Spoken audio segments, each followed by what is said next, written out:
Guys, എല്ലാവർക്കും പുതിയൊരു വീഡിയോയിലേക്ക് സ്വാഗതം.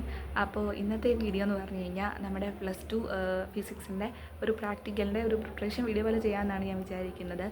ശരിക്കും പറഞ്ഞു കഴിഞ്ഞാൽ എൻ്റെ ഫിസിക്സിൻ്റെ പ്രാക്ടിക്കൽ ഇന്നലെ 27-ാം തീയതി കഴിഞ്ഞു. എനിക്ക് പക്ഷേ അതിന് മുമ്പ് വീഡിയോ പോസ്റ്റ് ചെയ്യണമെന്ന് ആഗ്രഹം ഉണ്ടായിരുന്നെങ്കിലും പറ്റിയില്ല. അപ്പം ഞാൻ വിചാരിച്ചു ഇനിയായാലും ചെയ്യാം, ആർക്കെങ്കിലും ഇനിയും പ്രാക്ടിക്കൽ നടക്കാൻ പോകുന്ന ആർക്കെങ്കിലും യൂസ്ഫുൾ ആവുന്നെങ്കിൽ ആയിക്കോട്ടെ എന്ന് കരുതിയാണ് ഞാനിപ്പോൾ വീഡിയോ ചെയ്യാമെന്ന് വെച്ചത്. എനിക്ക് തോന്നുന്നു നമുക്ക് എക്സാം എഴുതുന്നതിന് മുമ്പ് ഒരു പ്രിപ്പറേഷൻ വീഡിയോ ഇടുന്നതിനേക്കാൾ നല്ലത് നമ്മൾ ശരിക്കും എക്സ്പീരിയൻസ് ചെയ്തിട്ട് പറയുന്നതായിരിക്കും നല്ലതെന്നാണ്. മോഡൽ എക്സാം നമ്മൾ ഓൾറെഡി എല്ലാവരും അറ്റൻഡ് ചെയ്ത് കാണും. എന്നാലും അതുവരെ നമുക്ക് ടീച്ചേഴ്സ് പറഞ്ഞുള്ള അറിവല്ലേ. മോഡൽ എക്സാം കഴിഞ്ഞു, എന്നാലും ശരിക്കുള്ള എക്സാമിനെ പറ്റി അതുവരെ ടീച്ചേഴ്സ് പറഞ്ഞുള്ള അറിവല്ലേ ഉള്ളൂ. നേരിട്ട് നമ്മൾ എക്സ്പീരിയൻസ് ചെയ്ത് കഴിഞ്ഞിട്ട് അത് ഇതുപോലെ ഷെയർ ചെയ്യുന്നതായിരിക്കും കുറച്ചുകൂടെ നല്ലതെന്ന് എനിക്ക് തോന്നുന്നു. അപ്പോൾ ഞാൻ വിചാരിച്ചു എന്തായാലും എൻ്റെ എക്സ്പീരിയൻസ് റിവ്യൂ വീഡിയോ ഇന്നലെ ഞാൻ ഇട്ടായിരുന്നു. ശരിക്കും പറഞ്ഞു കഴിഞ്ഞാൽ നിർഭാഗ്യവശാൽ അത് ആദ്യം ഇട്ടതാണ്. അത് 1.3K ഒക്കെ വ്യൂവേഴ്സ് വന്നതുമായിരുന്നു. 1 മണിക്കൂർ കൊണ്ടാണെന്ന് തോന്നുന്നു വന്നായിരുന്നു. പക്ഷേ എൻ്റെ കൈ തട്ടി അത് ഇതായിപ്പോയി, ഡിലീറ്റ് ആയിപ്പോയി. ഒടുവിൽ പിന്നെയും ഞാൻ പോസ്റ്റ് ചെയ്തു. അതിലപ്പോൾ എനിക്ക് ഭയങ്കര സങ്കടമുണ്ട്. അതുകൊണ്ട് എനിക്ക് സമയത്ത് പറയാം, ഞാൻ റിവ്യൂ ആയിട്ട് ഇട്ടത്. അത് ആദ്യം നല്ലതായിട്ട് എറിച്ച് കയറിയതാണ്. എൻ്റെ കൈ തട്ടി ഡിലീറ്റ് ആയിപ്പോയി. എൻ്റെ ഭാഗ്യം കൂടുതലും ഉണ്ട്, അതെന്തായാലും ഡിലീറ്റ് ആയിപ്പോയി. അതപ്പോൾ എന്തായാലും അങ്ങനെ ആവട്ടെ. അപ്പോൾ എക്സാമിനെ പറ്റി പറയുകയാണെങ്കിൽ എല്ലാവരും ടീച്ചേഴ്സ് പറയുന്ന പോലെ എനിക്ക് തോന്നുന്നു പ്രാക്ടിക്കൽ എക്സാം എല്ലാം തന്നെ നമുക്ക് ഭയങ്കര അറ്റൻഡ് ചെയ്യുന്നതിന് തൊട്ട് മുമ്പ് വരെ ഭയങ്കര ടെൻഷൻ ഉണ്ടെങ്കിലും കയറി കുറച്ച് കഴിയുമ്പോൾ നമ്മൾ നോർമലാവും. എനിക്കൊന്ന് നമുക്ക് ഈ 40 മാർക്ക് പ്രാക്ടിക്കൽ എക്സാമിൻ്റെ വളരെ ഇമ്പോർട്ടൻ്റാണ്. 40 കിട്ടുക എന്ന് പറഞ്ഞു കഴിഞ്ഞാൽ അത് വളരെ ഇമ്പോർട്ടൻ്റ് അല്ലേ. പക്ഷേ ഇനി ബോർഡ് എക്സാമിൻ്റെ അത്ര ഇതില്ലാത്തതുകൊണ്ടാണോ എന്നറിയത്തില്ല, കുറച്ച് കഴിഞ്ഞ് നമ്മളതിൽ അതായത് ചെയ്ത് കുറേ പകുതിയൊക്കെ ആകുമ്പോഴത്തേക്കും നമ്മൾ നോർമലാവും. എൻ്റെ കാര്യം പറയാം, അതുവരെ നല്ല പേടിയും ടെൻഷനും ഉണ്ടായിരുന്നു. പക്ഷേ ചെയ്ത് കുറച്ച് കഴിയുമ്പോഴത്തേക്കും അതിപ്പം സുവോളജി ആയാലും ഫിസിക്സ് ആയാലും ഇനി നടക്കാൻ പോകുന്നതൊക്കെ എങ്ങനെയാണെന്ന് അറിയത്തില്ല, കുറച്ച് കഴിഞ്ഞ് നമ്മളിതാവുമല്ലോ. പക്ഷേ എനിക്കൊന്ന് ബോർഡ് എക്സാം അങ്ങനെ ആയിരിക്കില്ലല്ലോ. നമ്മൾ കയറി എഴുതിയെന്ന് പറഞ്ഞാലും നമുക്ക് ആ ടെൻഷൻ മാറത്തില്ല. എനിക്ക് തോന്നുന്നു അതിന് കുറച്ചുകൂടെ പ്രാധാന്യം കൊടുക്കുന്നതുകൊണ്ടായിരിക്കും, ഇതിനത്ര ഇമ്പോർട്ടൻസ് കൊടുക്കാത്തതുകൊണ്ടായിരിക്കാം. ഞാനപ്പോൾ ഇന്നലെയൊക്കെ ആണെങ്കിൽ ഫിസിക്സ് രാവിലെയൊക്കെ ഭയങ്കര കൂളായിരുന്നെങ്കിലും ഞങ്ങൾക്ക് സെക്കൻഡ് ബാച്ചായിരുന്നു. ഉച്ചയായ അതായത് സ്കൂളിലോട്ട് പോകാൻ തുടങ്ങാറായപ്പോഴത്തേക്ക് എനിക്ക് ഭയങ്കര ടെൻഷനായി, എങ്ങനെ ചെയ്യുമെന്ന് ഓർത്ത്. മോഡലിലാണെങ്കിലും എനിക്ക് മൊമെൻറ്റ് ബാറാണ് ചോദിച്ചത്. പിന്നെ അല്ലെങ്കിൽ നമുക്കറിയാമല്ലോ ഫിസിക്സ് ശരിക്കും ലാബ് പഠിപ്പിക്കുമ്പോൾ നമ്മൾ ശ്രദ്ധിക്കും എന്നൊക്കെ പറഞ്ഞാലും നമ്മളൊരു ഗ്യാങ്ങിൽ ഒരു 4-5 പേര് കാണുമല്ലോ. അപ്പോൾ അതുകൊണ്ട് നമ്മൾ ചിരിയും കളിയൊക്കെ പറഞ്ഞ് കുറച്ചെങ്കിലും ചെയ്യുമെന്ന് പറഞ്ഞാലും നമുക്കിത് അവസാനം തന്നെയാണ് ചെയ്യേണ്ടതെന്ന് അറിയെങ്കിലും നമ്മൾ വലിയൊരിത് കൊടുക്കാറില്ലല്ലോ. അപ്പം അവസാനം എന്നിട്ട് വീഡിയോസൊക്കെ നോക്കിയിട്ടാണല്ലോ. വീഡിയോസ് എത്ര നോക്കിയെന്ന് പറഞ്ഞാലും നേരിട്ട് ചെയ്യുന്നൊരു ഇത് വരത്തില്ലല്ലോ. മോഡലിനാണെങ്കിലും എനിക്ക് മൊമെൻറ്റ് ബാറാണ് കിട്ടിയത്. അപ്പം അങ്ങനെയാണല്ലോ. അപ്പോൾ എനിക്ക് ആ ഒരു ടെൻഷൻ ഉണ്ടായിരുന്നു. ഇപ്പോൾ വീഡിയോ കണ്ടല്ല ഇങ്ങനെയാണ് അങ്ങനെയാണെന്ന് പറഞ്ഞാലും അവിടെ ചെന്ന് നേരിട്ട് ചെയ്യുമ്പോൾ എങ്ങനെയായിരിക്കും. എല്ലാം ഒരു തവണയും പലതവണയായിട്ട് നമ്മൾ ശരിക്കും ചെയ്തു നോക്കിയിട്ടുണ്ടെങ്കിലും ആ എക്സാമിൻ്റെ ആ ഒരു സീരിയസ്നെസ്സോടുകൂടി നോക്കാത്തത് കൊണ്ട് ഒരു അവസാനമായപ്പോഴത്തേക്കും നല്ല ടെൻഷൻ ഉണ്ടായിരുന്നു. അങ്ങനെ നല്ല ടെൻഷൻ ഉണ്ടായിരുന്നു. ഞാൻ എന്താണെന്ന് പറയാൻ വേണ്ടി നല്ല ടെൻഷൻ ഉണ്ടായിരുന്നു. പക്ഷേ അപ്പോൾ അതുകൊണ്ട് തന്നെ ഞാൻ യൂട്യൂബിൽ കുറേ ഷോർട്സൊക്കെ നോക്കിയായിരുന്നു, കുറേ പേരുടെ ഫിസിക്സിനെ പറ്റി പണ്ടും നേരത്തെയൊക്കെ പറഞ്ഞ അഭിപ്രായങ്ങൾ. അപ്പോൾ അത് നോക്കിയപ്പോൾ അതിലെല്ലാവരും പറയുന്നത് നമുക്ക് ആ കയറുമ്പോഴത്തെ പേടിയുള്ളൂ, ഇറങ്ങിക്കഴിയുമ്പോൾ നമ്മൾ കൂളാവും. ശരിക്കും ഒരു പ്രാക്ടിക്കലിനും പേടിക്കേണ്ട ആവശ്യമില്ല. എല്ലാ പ്രാക്ടിക്കൽസും വളരെ എളുപ്പമാണെന്ന് കുറേ വീഡിയോ കണ്ട് ഞാൻ തന്നെ കുറച്ച് മോട്ടിവേഷൻ നേടിയിട്ടാണ് ഞാൻ ഇവിടുന്ന് സ്കൂളിലോട്ട് പോയത്. അപ്പോൾ എനിക്കും ഇപ്പോൾ 2 പ്രാക്ടിക്കലേ കഴിഞ്ഞുള്ളൂ. എന്നിട്ടും തോന്നുന്നത് ഫിസിക്സിൻ്റെ കാര്യത്തിൽ പ്രത്യേകിച്ച് നമുക്ക് ആ കയറുന്നതിന് മുമ്പുള്ള പേടിയുള്ളൂ. അത് കഴിയുമ്പോൾ നമ്മൾ ഭയങ്കര കൂളായിരിക്കും. നമ്മൾ നല്ലതായിട്ട് പ്രിപ്പയർ ചെയ്തു ഹാർഡ് വർക്ക് ചെയ്തിട്ടുണ്ടെങ്കിൽ അങ്ങനെ ആയിരിക്കും. അപ്പോൾ എനിക്ക് ഇന്നലെ ഞാൻ റിവ്യൂ വീഡിയോയിൽ പറഞ്ഞതുപോലെ ചോദിച്ചത് ഫസ്റ്റ് സെക്ഷനിൽ നിന്ന്, അതായത് നമ്മുടെ ഫസ്റ്റ് ഇയറിൽ നിന്ന് ഹെലിക്കൽ സ്പ്രിങ്ങും സെക്കൻഡ് ഇയറിൽ നിന്ന് കോൺവെക്സ് ലെൻസുമാണ് എനിക്ക് ചോദിച്ചത്. അപ്പോൾ എന്തെങ്കിലും കുഴപ്പമില്ല, എനിക്ക് ചെയ്യാൻ പറ്റി. അപ്പോൾ ഞങ്ങൾക്കാണെങ്കിൽ മൊത്തം ഇതുപോലൊരു പേപ്പർ വെച്ചിട്ട് ഇതിൽ നേരെ തിരിഞ്ഞാൽ ഞാൻ പിന്നെ നേരെ കാണിക്കാം. മൊത്തം 14 എക്സ്പീരിയൻസ് ആണ്. എല്ലാവർക്കും 14 എക്സ്പീരിയൻസ് അല്ലേ. 14 എക്സ്പീരിയൻസിൽ ഞങ്ങൾക്ക് ഇതുപോലൊരു ഇങ്ങനൊരു കോപ്പി പോലെ ടീച്ചർ തന്നായിരുന്നു. ഞങ്ങൾക്ക് എല്ലാവരും മാനുവലുണ്ട്. ഇത് നോക്കിയിട്ടാണ് അപ്പം ഞങ്ങൾ ആ മാനുവലിലെല്ലാം എഴുതുന്നതൊക്കെ. അപ്പോൾ ഈ 14 എക്സ്പീരിയൻസിൽ ഞങ്ങൾക്ക് 4 എണ്ണം ഇല്ലായിരുന്നു, 10 എണ്ണം ഉള്ളായിരുന്നു. ഞങ്ങൾക്ക് മാറ്റിയത് വെർനിയർ കാലിപ്പേഴ്സും സിമ്പിൾ പെൻഡുലം ഫസ്റ്റ് ഇയറിൽ നിന്ന്. സെക്കൻഡ് ഇയറിൽ നിന്ന് ഞങ്ങൾക്ക് മാറ്റിയത് ഏതായിരുന്നു, കോൺവെക്സ് മിററും കോൺകേവ് ലെൻസും ആയിരുന്നു. അത്രയായിരുന്നു മാറ്റിയത്. അങ്ങനെ 14-ൽ 4 എക്സ്പീരിയൻസ് ഒഴിവാക്കി 10 എക്സ്പീരിയൻസ് മാത്രമേ ഉള്ളായിരുന്നു. അപ്പോൾ എനിക്കിതാണ് കിട്ടിയത്. പിന്നെ ഇത് ഫിസിക്സിനെ പറ്റി പറയുകയാണെങ്കിൽ ടീച്ചേഴ്സ് പറയുന്നത് പോലെ നമുക്ക് തരുന്ന എക്സ്പീരിയൻസ് അത്രയും നമ്മൾ വൃത്തിക്ക് പഠിച്ചുകൊണ്ട് പോവുക. പ്രിൻസിപ്പൾ, എയിം, ആ ടീച്ചറാണ് എയിം എഴുതണോ പ്രിൻസിപ്പൾ എഴുതണോ, പക്ഷേ എയിം മിക്കവാറും ടീച്ചേഴ്സ് എല്ലാം പറയല്ലോ എയിം എഴുതുക, എയിം പഠിക്കുക, പ്രിൻസിപ്പൾ പഠിക്കുക.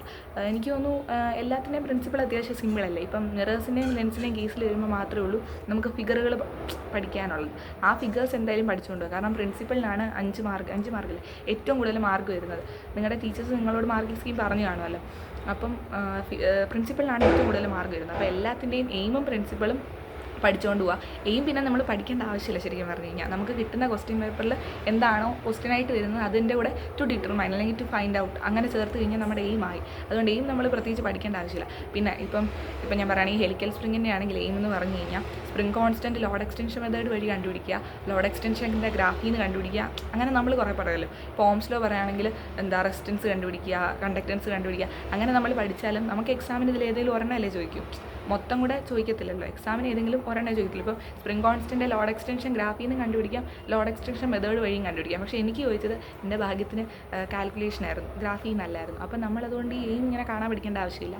അതിന് സമയം കളയണ്ട, അതിങ്ങനെ മനസ്സിലോർത്ത് വെക്കേണ്ട. അത് ക്വസ്റ്റ്യനിൽ നിന്ന് പഠിക്കാം. പ്രിൻസിപ്പൾ നല്ല പെർഫെക്റ്റ് ആക്കി പോകും. കാരണം അതിനാണ് 5 മാർക്ക് നമുക്ക് ഷുവറായിട്ട് വാങ്ങിക്കാൻ പറ്റും. അപ്പം ജസ്റ്റ് മിക്കവാറും എല്ലാത്തിൻ്റെയും പ്രിൻസിപ്പളിൽ നമ്മൾ എഴുതുന്നത് അതിൻ്റെ ഫോർമുല, എന്തെങ്കിലും പടം ഉണ്ടെങ്കിൽ പടം, അതാണല്ലോ നമ്മളെല്ലാത്തിനും പ്രിൻസിപ്പളിൽ എഴുതുന്നത്. ഇപ്പം കോൺകേവ് ലെൻസിൻ്റെയും കോൺകേവ് മിററിൻ്റെയും കോൺവെക്സ് ലെൻസിൻ്റെ ഒക്കെ കേസ് പറയുകയാണെങ്കിൽ പ്രിൻസിപ്പിൾ സിമിലറാണ്. കാരണം ഒരേ ഇക്വേഷൻ F=UV/U+V. പിന്നെ ആ ഇക്വേഷൻ എന്താണോ പ്രിൻസിപ്പിളിൽ നമ്മൾ ചെയ്യുന്നത്, നമ്മൾ ഇക്വേഷൻ ഉണ്ടെങ്കിൽ അത് എഴുതും. ഇക്വേഷനിൽ ഓരോ ടേംസ് എന്താണെന്ന് എഴുതും. അത് വളരെ ഇമ്പോർട്ടൻ്റ്. ഓരോ ടേംസ് എഴുതും. എന്തെങ്കിലും പടം ഉണ്ടെങ്കിൽ പടം കൂടെ വരയ്ക്കും. അതോടെ പ്രിൻസിപ്പിൾ കഴിയും. അപ്പോൾ പ്രിൻസിപ്പിൾ വളരെ എളുപ്പം. പിന്നെ ഒബ്സർവേഷൻ ആൻഡ് കാൽക്കുലേഷനെ പറ്റി പറയുകയാണെങ്കിൽ ശരിക്കും നമ്മൾ പഠിക്കുന്ന ഇക്വേഷനിൽ എന്തൊക്കെ ടേംസ് ഉണ്ടോ അത് തരം തിരിച്ച് ബോക്സിലാക്കി എഴുതിയാൽ മതി. പിന്നെ ട്രയൽ നമ്പർ കൂടെ കൊടുക്കണം, അത്രേ ഉള്ളൂ. പിന്നെ അതിൻ്റെ അടിയിലെല്ലാം യൂണിറ്റ്സ് കൂടി ഇട്ടാൽ അതും കുറച്ചുകൂടെ നല്ല. അപ്പോൾ അത്രയുള്ള ഒബ്സർവേഷൻ. പിന്നെ കാൽക്കുലേഷൻ എന്താണ്, നമുക്ക് എന്താണ് കണ്ടുപിടിക്കേണ്ടത് അതാ ഇക്വേഷനിൽ തന്നെ എഴുതുക. ശരിക്കും ഇത് പഠിക്കേണ്ടത് ഒരു ബുദ്ധിമുട്ടായിട്ട് തോന്നില്ല. അപ്പോൾ നിങ്ങൾ അങ്ങനെ ചെയ്ത് നോക്കുകയും പഠിക്കേണ്ട ആവശ്യമില്ല. പ്രിൻസിപ്പൾ എല്ലാത്തിൻ്റെയും ജസ്റ്റ് നിങ്ങൾക്ക് ഇപ്പം ഒത്തിരി ഉണ്ട്, നിങ്ങൾക്ക് തന്നിരിക്കുന്ന നോട്ടിൽ ഒത്തിരി ഇലാബറേറ്റ് ആയിട്ടാണ് കിടക്കുന്നതെങ്കിൽ ഏറ്റവും മെയിൻ ആയിട്ടുള്ള പോയിന്റ് എടുത്തെഴുതുക. നിങ്ങൾ അത്യാവശ്യം ഫോർമുല പഠിക്കുക, ഫോർമുലയിലുള്ള ടേംസ് എക്സ്പ്ലെയിൻ ചെയ്യാൻ പഠിക്കുക. UV/U+V ആണെങ്കിൽ U എന്താണ്, V എന്താണ്, അങ്ങനെ അത് പഠിക്കുക. പിന്നെന്താ ഫിഗർ ഉണ്ടെങ്കിൽ അത് വൃത്തിക്കൊന്ന് വരച്ച് പഠിക്കുക. അത്യാവശ്യം നിങ്ങളെ കൊണ്ട് പറ്റുന്ന രീതിയിൽ ഫിഗറും കൃത്യമായിട്ട് വരച്ച് മാർക്ക് ചെയ്യാനുള്ളത് അതുകൂടെ പഠിച്ച് വെച്ചാൽ പ്രിൻസിപ്പിൾ നമുക്ക് സുഖമായിട്ട് മാർക്ക് കിട്ടും. പിന്നെ ഒബ്സർവേഷൻ ഞാൻ ഈ പറഞ്ഞ പോലെ ഒബ്സർവേഷൻ ആൻഡ് കാൽക്കുലേഷനിൽ ആ ടേംസ് സെപ്പറേറ്റ് ചെയ്ത് എഴുതി കഴിഞ്ഞ് കഴിഞ്ഞാൽ അതും വളരെ സിമ്പിളാണ്. അപ്പോൾ അത്രയേ ഉള്ളൂ എഴുതുന്ന കാര്യം. പിന്നെ ചെയ്യുന്ന കാര്യം മാക്സിമം നമ്മളെ കൊണ്ട് ശരിക്കും ചെയ്യിപ്പിക്കുമ്പോൾ വൃത്തിക്ക് ചെയ്യുക. പിന്നെ നിങ്ങൾക്ക് അഥവാ എല്ലാവരും അവസാന നിമിഷം യൂട്യൂബ് നോക്കിയിട്ടായിരിക്കുമല്ലോ ചെയ്യുന്നത്. അപ്പോൾ ഞാൻ രേഖാസ് എന്ന് പറഞ്ഞ് ഫിസിക്സ് ക്ലാസ്സസ് എന്ന് പറഞ്ഞ് ഈ ഒരു യൂട്യൂബ് ചാനൽ നോക്കുന്നത്. എനിക്കിതാ കൂടുതൽ യൂസ്ഫുള്ളായിട്ട് തോന്നിയത്. ആ മിസ്സ് കുറച്ചുകൂടെ ഡീറ്റെയിൽ ആയിട്ട് പഠിപ്പിക്കുമ്പോഴായാലും വൈവാക്കി വരുന്ന ക്വസ്റ്റ്യൻസ് അതൊക്കെ പറഞ്ഞിട്ടുള്ള ഒരു വീഡിയോ. അത്യാവശ്യം എല്ലാം ചെയ്തിട്ടുണ്ട്. ഏതോ 2-3 ഉള്ളൂ ചെയ്യാത്തത്. ലിക്വിഡ് ലെൻസ് ചെയ്തിട്ടില്ലെന്ന് തോന്നുന്നു. അതെനിക്ക് സെർച്ച് ചെയ്തിട്ട് കിട്ടാൻ ഞാൻ ലിക്വിഡ് ലെൻസ് ചെയ്തിട്ടില്ലെന്ന് തോന്നുന്നു. എന്നാലും അത്യാവശ്യം വേണം. ടീച്ചർ എല്ലാം തന്നെ ചെയ്തിട്ടുണ്ട്. നല്ല ക്ലാസ്സാണ്. ഞാനതാണ് കാണുന്നത്. നിങ്ങൾ കണ്ടിട്ടില്ലെങ്കിൽ ഒന്ന് ട്രൈ ചെയ്ത് നോക്കുക. നല്ല സൂപ്പർ ക്ലാസ്സാണ്. ഒത്തിരി പേര് താഴെ അത് ഫീഡ്ബാക്കും പറയും. നല്ലതായിട്ട് നമുക്ക് മനസ്സിലാവും. അപ്പോൾ ആ ക്ലാസ്സാണ് ഞാൻ കാണുന്നത്. അപ്പോൾ അത് വെച്ചിട്ട് കണ്ടിട്ട് പോയി കഴിഞ്ഞ് കഴിഞ്ഞാൽ വീഡിയോ ക്ലാസ് വെച്ച് കണ്ടു കഴിഞ്ഞിട്ട് മാത്രം പോയി ചെയ്യുമ്പോൾ നമുക്ക് പറ്റത്തില്ല അത്രയും. നമ്മൾ നേരത്തെ അതുമായിട്ടൊരു എക്സ്പീരിയൻസ് വേണം. എന്നാലും നമുക്ക് കുഴപ്പമില്ലാതെ ചെയ്യാൻ പറ്റും. പിന്നെ അശ്രദ്ധയൊന്നും ഇല്ലാതെ ചെയ്യാൻ ശ്രദ്ധിക്കുക.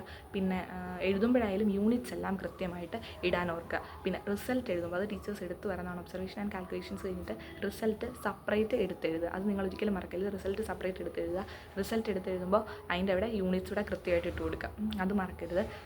അത് ഇന്നലെ ആയാലും എനിക്കത് ഭയങ്കരമായിട്ട് മനസ്സിലായി. ആ ടീച്ചേഴ്സ് മെയിനായിട്ട് നോക്കുന്ന പോയിൻ്റ് റിസൾട്ട് എടുത്ത് എഴുതുന്നുണ്ടോ. ആ ടീച്ചർ തന്നെ പക്ഷേ ഞങ്ങളുടെ ഹാളിലുണ്ടായിരുന്ന ഇൻവിജിലേറ്റർ എന്ന് പറഞ്ഞാൽ ഭയങ്കര ഫ്രണ്ട്ലി ആയിരുന്നു.